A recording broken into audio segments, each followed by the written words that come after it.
Better than the last time, man. You know what I'm saying? He was kind of young at the time, so he don't. How old you were? 5, 6, 7 years old. So he probably know this between the two OGs. Yeah. Man, what went into that record? It's one of my favorite records of all time. I have a top 10 commercial records. Yes, indeed. And I have a top 10 just street record. Scarface Street Life, that type stuff. Little Ghetto Boy Snoop. Yes, sir. I put, Better Than Last Time in that category. In that bracket. Yes, sir. I mean, what brought that record about, man? And how were you living back then?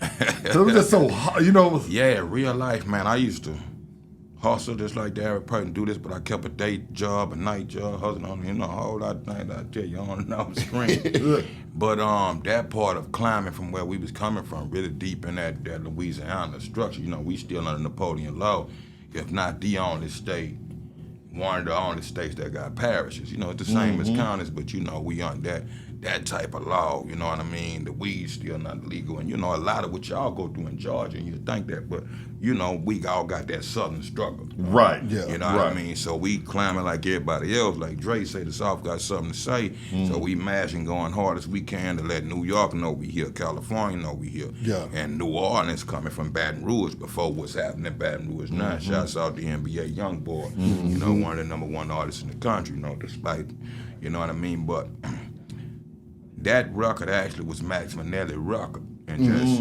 in briefing, I come in the studio, Time is working on it. So we always working together. This was like a non-stop shop. Yeah. So if I wasn't working on my record, he was working on his. They was working on theirs. So it happened to be a time I walk in there and Max and them did that record, all 3 verses. Yeah. I was joking with Sebo last night. Sebo was out here, for a little while. So, big bro for years. But I say, I was finna break that down.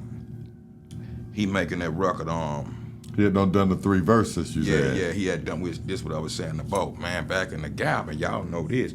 Too Short might have had 9 verses. Right. Don't stop rapping, shouts out to Big Bro, man. Yeah. So we was saying then, we was recording with Boosie last night, and I was like, hey man, get on that record.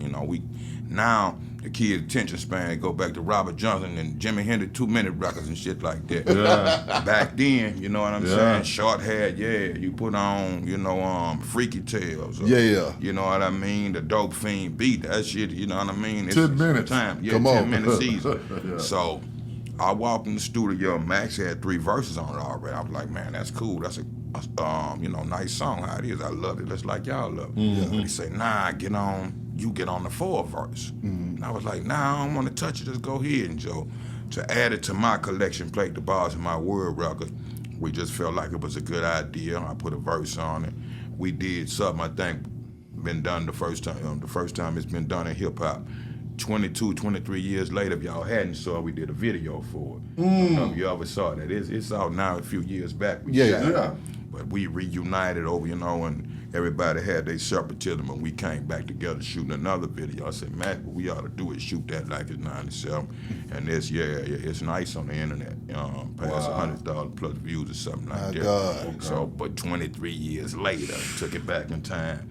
So that really was his record that was added to my album, and the rest is history. Oh, well, that's what you just said right there. Now, I had that idea a long time ago. I used to tell people that I was talking to Nino one time, and I said, man, we need to go back and shoot videos to draw the line and full-blooded and stuff. He was like, man, we too old now. I said, shit, it don't fucking matter. Exactly. You know what I'm saying? Player Fly just shot a whole album worth of video. Yeah. Kind of shit. Yeah. So I got to go check that out, because like I said, that was, that's definitely in my top 10. Yes, you know what I'm saying? I hit you up on Instagram and told you that. Yeah, you did. So you know what I'm saying? I'm going to go and check that out right there, and I'm going to share it. You're going to love it. Yes, sir. You're going to love it. Sebo and West Coast Mafia Records, man. Can you talk about your time there? Oh, man, I tell Bo, I say, man, when I first met him, me and Bo been down with each other like 2004, so 20 years, something like that now. Yeah. But he reached out to me. Well, matter of fact, I was in the studio. One of my cousins, shouts out Brent Dixon and Divided Soul,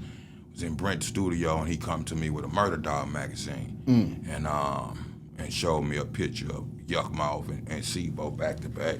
I remember that. And yeah, you know what I'm talking about. So great. Bo mentioned a few artists. You know, I Yeah. want to say he was even in a pen at the time that he wanted to work with. Yeah. And my name come up in there. I was like, man, we die-hard Sebo fans where I'm from. Yeah. So my partner Paul, hey man, shit, find Sebo and them people. Yeah. And he put us together on the phone, you know what I mean? The same kind of way our evolution is created. We laugh about that all the time.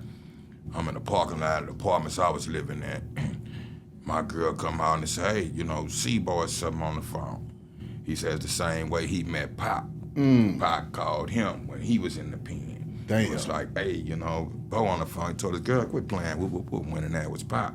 And they became what they became. So when I first met Bo, he said, I want to do for you what Pac was trying to do for me.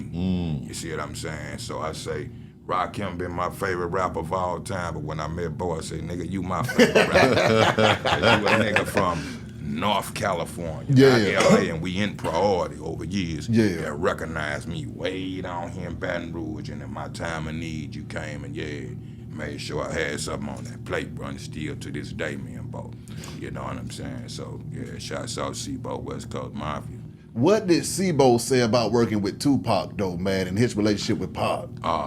That type of thing, you know, he loved Pac crazy like all of us. Yeah. And the same kind of, but you know, the Pimp C type of thing.